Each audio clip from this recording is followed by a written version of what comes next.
did not show up to the Commanders training facility for the start of training camp with the other veterans. The Commanders took a conditioning test.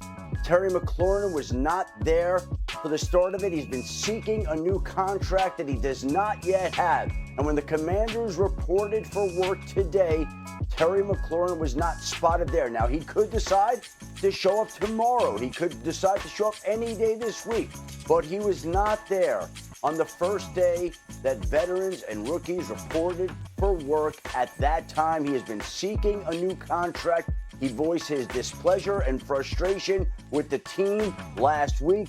There's the tweet. There's the official information about Terry McLaurin not being there for the start of the offseason program, but he did not report, was not there for the start of training camp today in Washington. Well, a lot to get to here on NFL Live. I'm Michelle Smallman alongside Damian Woody and Mike Tannenbaum. Mike, what do you make of Terry McLaurin not showing up to camp today? Well, hopefully, Michelle, it's just a bump in the road. Obviously, Terry McLaurin is one of the better receivers in the NFL. Great stat. Over the last 6 years, he's led the NFL in contested catches, and he has a big catching radius. He's a big physical receiver. Washington's had a tremendous offseason when you think about adding Deebo Samuel, Laramie Tunsil, drafting Josh Connerly in the first round. So with an improved Jaden Daniels in his first full offseason, I expect this team to be very productive, compete meaningfully with Philadelphia in the NFC East. They have to get this figured out. And most recently, we saw somebody, D, with like Garrett Wilson get $32 million a year. So there's probably a sweet spot in there. I don't see him at the $40 million a year like a Jamar Chase, but I think there is a sweet spot in there where they can increase his compensation based on how productive he's been. This is somebody that has 460 career receptions, and he's a glue guy. And again, given how productive Dan Quinn and Adam Peters have been in Washington, I would like to think they'll get this figured out. Yeah, listen, I'm not, if I'm, someone within their organization, I'm not in panic mode right now. It's the first day of training camp. As we get closer to the regular season, then that'll obviously change. But when you think of a guy like Terry McLaurin, think about what this guy has meant to the organization. Think about how many different regimes he's been a part of and the type of good soldier that he's been within the organization. Obviously, Jaden Daniel comes in and flips the whole thing on top of his head, and the type of productivity that Terry McLaurin had with Jaden Daniel. So obviously, this is not ideal. You want to make sure you want to come into training camp with everyone signed and everyone ready to go. But I would expect the Washington Commanders get this thing figured out sooner rather than later.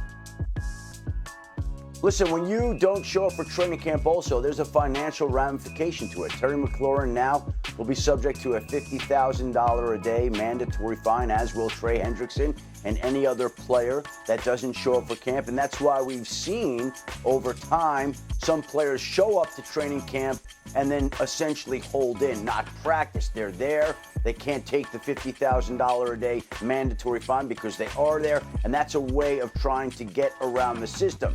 Now, this, again, with Terry McLaurin and the Commanders, is a little bit of a complicated negotiation because Terry McLaurin will tell you, and his numbers bear out, that he's one of the best receivers in football. We've seen this offseason. Big money deals go to T. Higgins at about $29 million a year. We've seen DK Metcalf and Jamar Chase get over 30. McLaurin's numbers compare to many of these receivers. But then you also see another great wide receiver, Mike Evans, who is a little bit older than Terry McLaurin, get $24 million a year. So is Terry McLaurin north of 30? Is he around the Mike Evans number? I'm sure he and his agent will tell you no chance, much closer to the number above 30. But it's up to these two sides to figure it out. And right now they've been unable to do it, and Terry McLaurin making a statement by not showing up for the conditioning test that took place this afternoon at the Commanders training facility at 3 Eastern. He was not there for that test. Well, we already started off with a big story, but time for some more top stories with Adam Schefter. Adam, what's going on with Micah Parsons? Right now, it doesn't look like he's working in practice. We talked about hold-ins. Well, this could be the start of one of those types of practices where he is there for training camp, but it didn't look like he was going through practice in a regular way. Now, there are ramp-up periods. We'll see. Maybe the Dallas Cowboys have a different pacing for him at this point in time, but again, that situation also far from being concluded. Trey Hendrickson, meanwhile, has made progress, but that is not for a new contract. That is progress on a trip to Jacksonville. He has left Cincinnati, driven to Jacksonville, and arrived in Jacksonville. Made great progress there, not nearly as much with the Cincinnati Bengals. The Bengals have offered him 1 year of guaranteed money, whereas some of the other top pass rushers have gotten 3 years of guaranteed money. And Trey Hendrickson insists he will not come in and play for the last year of this current contract that's scheduled to pay him $16.5 million. So again, another impasse with a player that certainly seems unhappy with where things are. We heard Mike Brown come out and say that Trey Hendrickson has not exactly been easy to deal with here. So both sides not pleased with each other. And this is a holdout right now that has no end in sight. Well, let's take a look at some of the numbers. Trey Hendrickson has the third most sacks in the NFL over the last 4 seasons. However, look at where his average salary ranks in 2025 among other top edge rushers. He ranks 11th, while others around him are in the top 5. And then there's Micah Parsons' guys in 67th. And Sheffy mentioned it earlier, but here's Bengals owner Mike Brown on negotiating with Trey Hendrickson. Trey Hendrickson is a fine player. He's a good guy. So we want him here. Dealing with him is sometimes not so easy. That's all right. He's got the right to argue his case.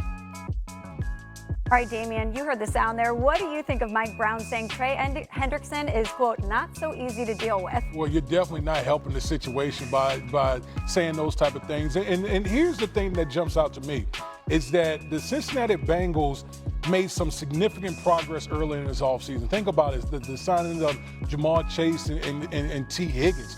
That went a long way towards, people, the perception of the Cincinnati Bengals. Now all of a sudden, you go back to the Bengals bangling again with Trey Hendrickson. And this isn't something that the Cincinnati Bengals didn't know about. Trey Hendrickson's been asking for a new deal for 2 years now. 2 years. And so here it is, a situation where the Bengals last season wasted an all-time great season by Joe Burrow, with their awful defense. Now you got the Trey Hendrickson situation going on. On top of that, their number 1 pick hasn't even reported to training camp. And so you're the Cincinnati Bengals, which, by the way, they've been notoriously slow out of the gate. This is the last thing you want to see is your star pass rusher not reporting to training camp. Look, he may be hard to deal with, but I would say this to Mike Brown. Yes, you've been productive with T. Higgins and certainly Jamar Chase, but get Trey Hendrickson in a room with his agent as soon as the season is over. We just look at this graphic. They cost themselves $7 million. And if the three of us were running the Bengals, guys, we knew that T.J. Watt, who was born within 2 months of Trey Hendrickson, was going to get a new deal. When you look at what Pittsburgh did in the offseason between Aaron Rodgers, DK Metcalf, and everybody else, T.J. Watt was getting nowhere. I would have had a massive sense of urgency to get Trey Hendrickson signed at a lower number before T.J. Watt signed. So what was Nick Bosa at the end of last year at $34 million is now 34 goes to 41. And to me, as good as Cincinnati's done in the offseason by waiting, they have cost themselves dearly. They have 0% chance to win without Trey Hendrickson this year. With him, they have a meaningful chance to make a deep playoff run. That's how impactful he is. Well, let's go back to Adam Schefter. Adam, Trey Hendrickson, not the only issue happening in Cincinnati. What's going on with first-round pick Shamar Stewart, who's still not been signed? Yeah, look, there are various viewpoints on this particular issue, but the Bengals want to include language that other teams have included in their